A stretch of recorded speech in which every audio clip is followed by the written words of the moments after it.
In today's video, we're going to talk about a function on the front of most Chevrolet vehicles that probably nobody knows about. Now, obviously, this Equinox has some front end damage. It was in a collision of some sort.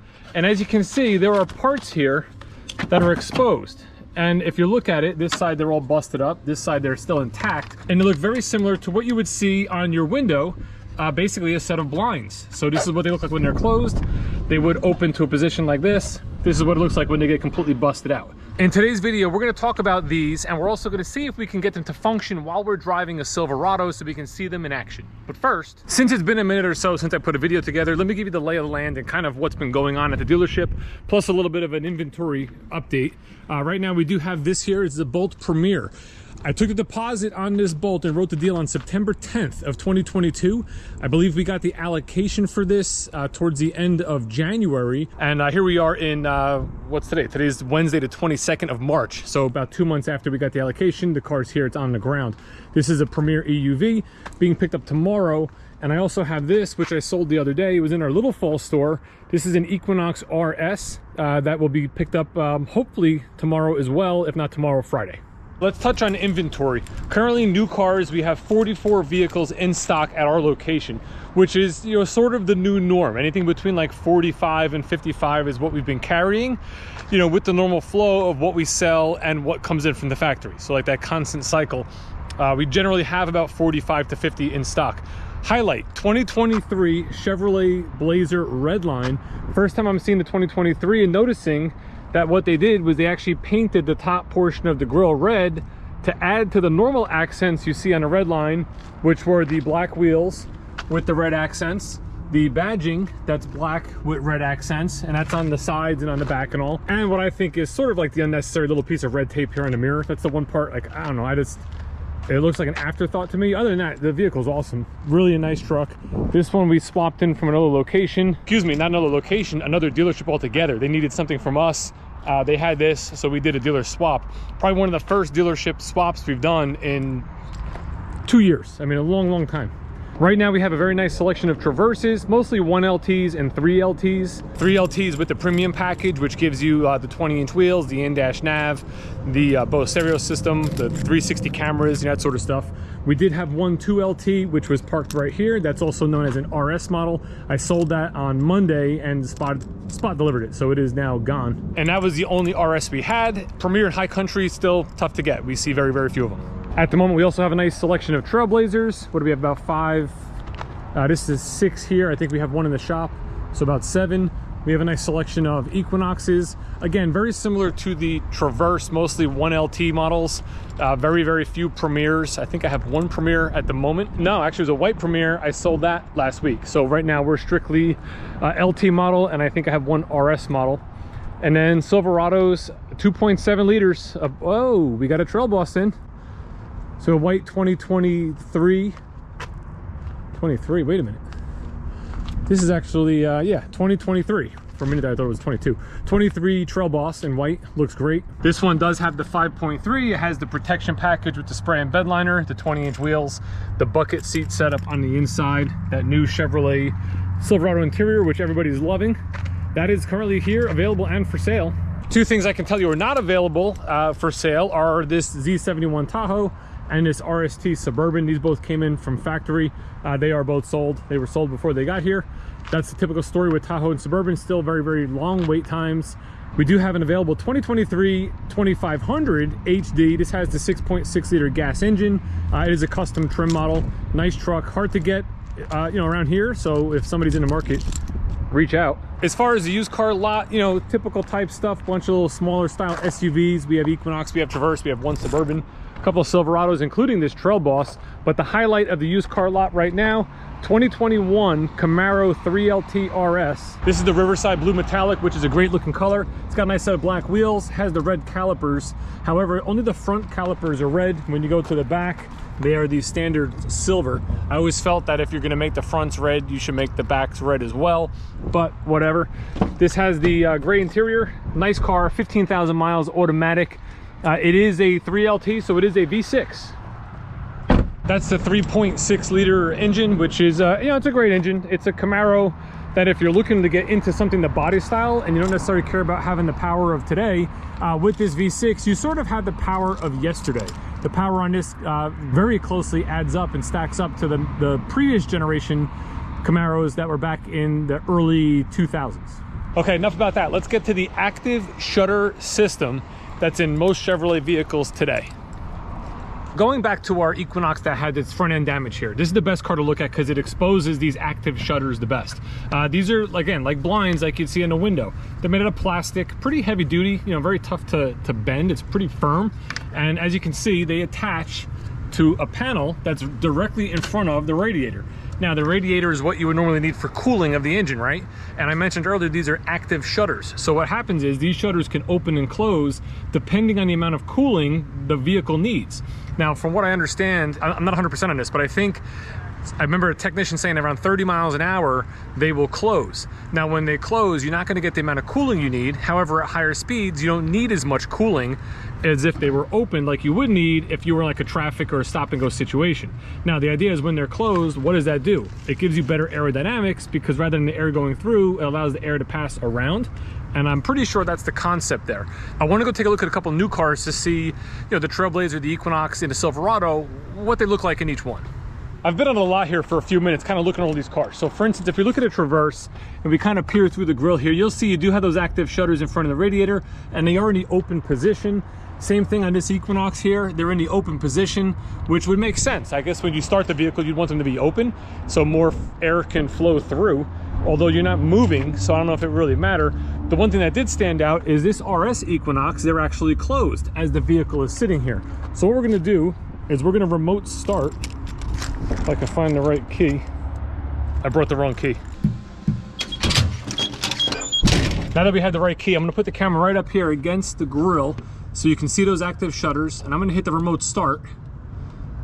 And let's see what happens. Looks like they're remaining closed.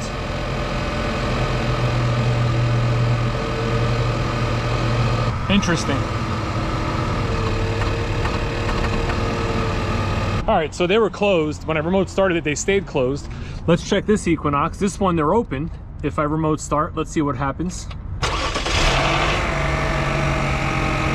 Looks like they're remaining open. No, they closed. There you go, they closed. Again, these are active shutters, so I don't know the software programming behind this, you know, and for what reason they operate that way.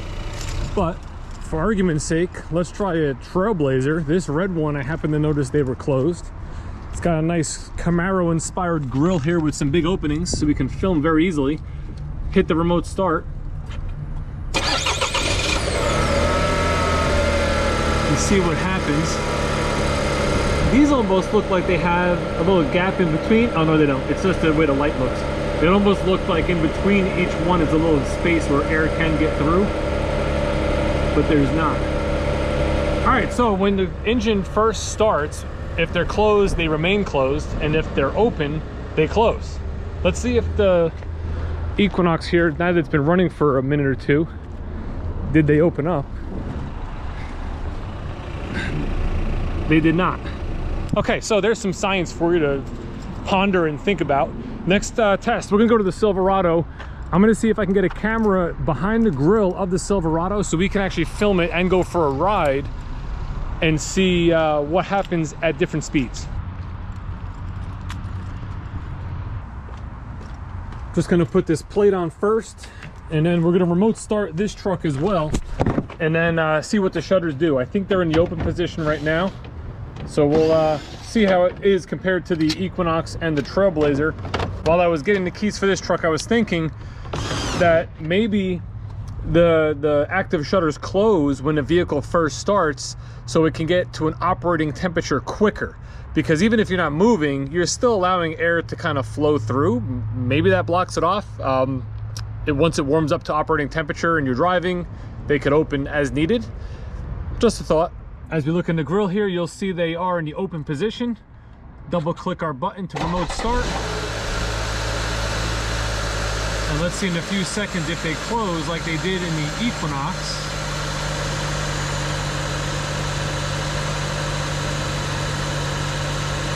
So they're still open. They haven't closed as of yet. Now I'm also thinking, if this is a software program with an active shutter, is it different vehicle to vehicle in that this has the 2.7 liter turbo? Would it be different in that Trail Boss that has the 5.3 V8?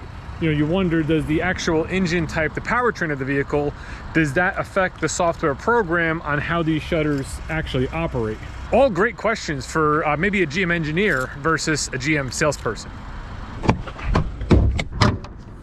This may be a little tough to get a camera in here. I generally only film with one camera, but I dug out an old GoPro Hero 7 that I figured I can mount somewhere just temporarily. Maybe I can get it, will it fit through here? It'll actually fit through here. We're gonna figure this out. Probably put the voiceover. Just to make sure, yep, it is recording. Let me go for it.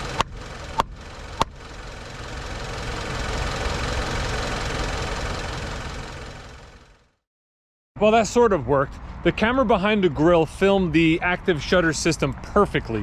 However, this camera that I was using an SD card that could not support 2.7K, and I filmed it in 2.7K. So while I was driving the route that I just took, and I could have put it with the footage from the camera behind the grill, I lost that file. The file's there. It's like 4 minutes long, but it won't play. The camera actually overheated. I noticed when I got back and I parked the truck, the camera wasn't recording because it got real hot. It stopped. The file is some sort of corrupted. So what we're gonna do is I'm gonna do a play-by-play, a reenactment of a play-by-play. Let's hop in the truck, drive the same route I just did, and I'll overlay the footage of the active shutters. I took some notes so I know when they were opened and when they were closed, and that will hopefully give you the idea of how the system actually works. Basically, we were around here when we started our journey. Right now, the louvers are open, and that's the way they were. Well, you'll see it in the video. I'll overlay the video.